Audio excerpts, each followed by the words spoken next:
अस्सलाम वालेकुम everyone, welcome back. आज हम बनाएंगे लॉन्ग मशीड पोटैटो फ्राइज़ बहुत आसान तरीके से। चलें जल्दी से रेसिपी की तरफ चलते हैं। ऑयल 1 कप, यहाँ पर है कॉर्नफ्लोर 1 प्याली, नमक हस्बे ज़ायका, 1 छोटा चम्मच हमने काले मिर्च पाउडर लेना है, बेसन 3 बड़े चम्मच के करीब, लाल मिर्च कुटी हुई या पाउडर 1 छोटा चम्मच, आधा किलो उबले हुए आलू ले लेने हैं और इन्हें अच्छे से बॉईल करना है पहले आपने।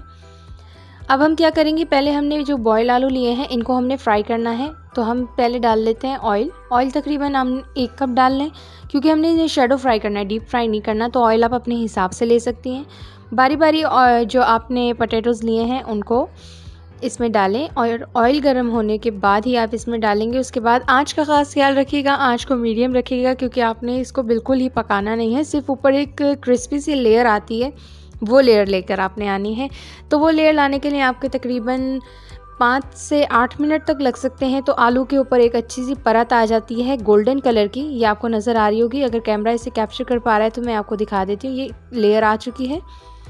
ये लेयर लाने के बाद अब हम दोबारा चलते हैं रेसिपी की तरफ। यहाँ पर अब हमने क्या करना है, इनको मैश कर लेना है। हाथों की मदद से करें या करें किसी टूल की मदद से, अच्छे से पेस्ट बना लें, क्योंकि हमने इसी पेस्ट से हमने फ्राइज़ तैयार करने हैं। यहाँ पर लगभग हमारे आलू अच्छे से मैश हो चुके हैं। अब हम इनमें मसाले डाल देंगे। बच्चों के लिए बना रहे हैं तो मसालों का इस्तेमाल कम करें।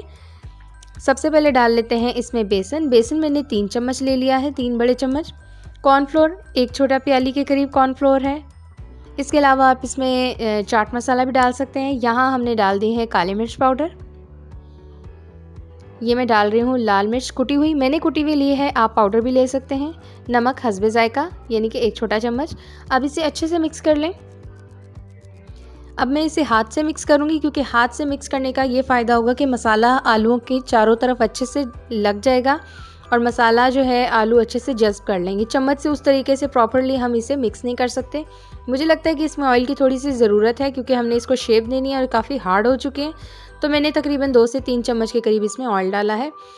अब आप एक शेल्फ़ या फिर किसी भी किस्म का कोई रख लें, जिसके ऊपर आपने इनको फैलाना है। और उसके बाद आपने क्या करना है, आपने इस पर हाथों की मदद से एक गोल रोटी की तरह से इस पेस्ट को बना लेना है कि और इसको हम हाथों की मदद से थिक बनाएंगे, यानी कि आधा इंच मोटा बनाएंगे। ज़्यादा मोटा भी नहीं करेंगे और ज़्यादा पतला भी नहीं, पतला होगा तो फ्राइज़ बन नहीं पाएंगे। सबसे पहले आप क्या करेंगे, चारों तरफ से इसके कॉर्नर्स को कट कर लेंगे और जो आलू का गूदा बच रहा है, यानी कि जो हमारा पेस्ट बचेगा, इसे हम दोबारा बाउल में डालेंगे, दोबारा रोटी बनाएंगे और दोबारा की फ्राइज़ के स्टाइल में कट कर लेंगे।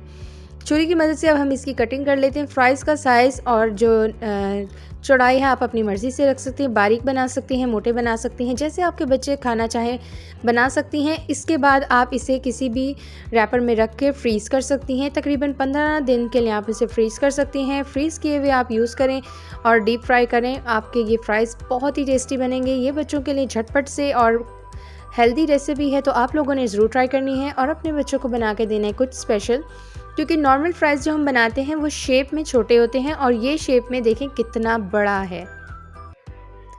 ये देखिए, आपको नज़र आ रहा होगा, ये इतना बड़ा है और ये पकने के बाद अपनी शेप और भी चेंज करेगा, क्योंकि हमने इसमें कॉर्नफ्लोर डाला है, बेसन डाला है, जिसकी वजह से क्रिस्पी हो जाएगा और ये रहेगा तकरीबन क्रिस्पी पूरे 1 दिन तक, यानी कि 24 घंटे तक ये क्रिस्पी रहेगा। मीडियम फ्लेम पे हम इसे फ्राई करेंगे और इस पर आने देंगे एक गोल्डन सी लेयर, ताकि हमारी फ्राइज़ हो जाए मज़ेदार। बहुत ही मज़ेदार सी रेसिपी हम तैयार कर रहे हैं, वो भी 5 मिनट में। तो आपने ज़रूर बनानी है और मुझे ज़रूर कमेंट सेक्शन में बताना है कि आपकी ये रेसिपी कैसी बनी और आपको मेरी ये मज़ेदार और आसान सी रेसिपी कैसी लगी। यहाँ पर मेरे लगभग जो हैं फ्राइज़ हो चुके हैं तैयार। देखिए इनका कलर कितना ज़बरदस्त आया और सारे इक्वल शेप में हैं, तो ये दिखने में और भी प्यारे लग रहे हैं। तो अब हम क्या करते हैं, इन्हें निकाल लेते हैं। लीजिए, हमारे गर्मा गर्म फ्राइज़ तैयार हैं। Thanks for watching. अल्लाह हाफ़िज़।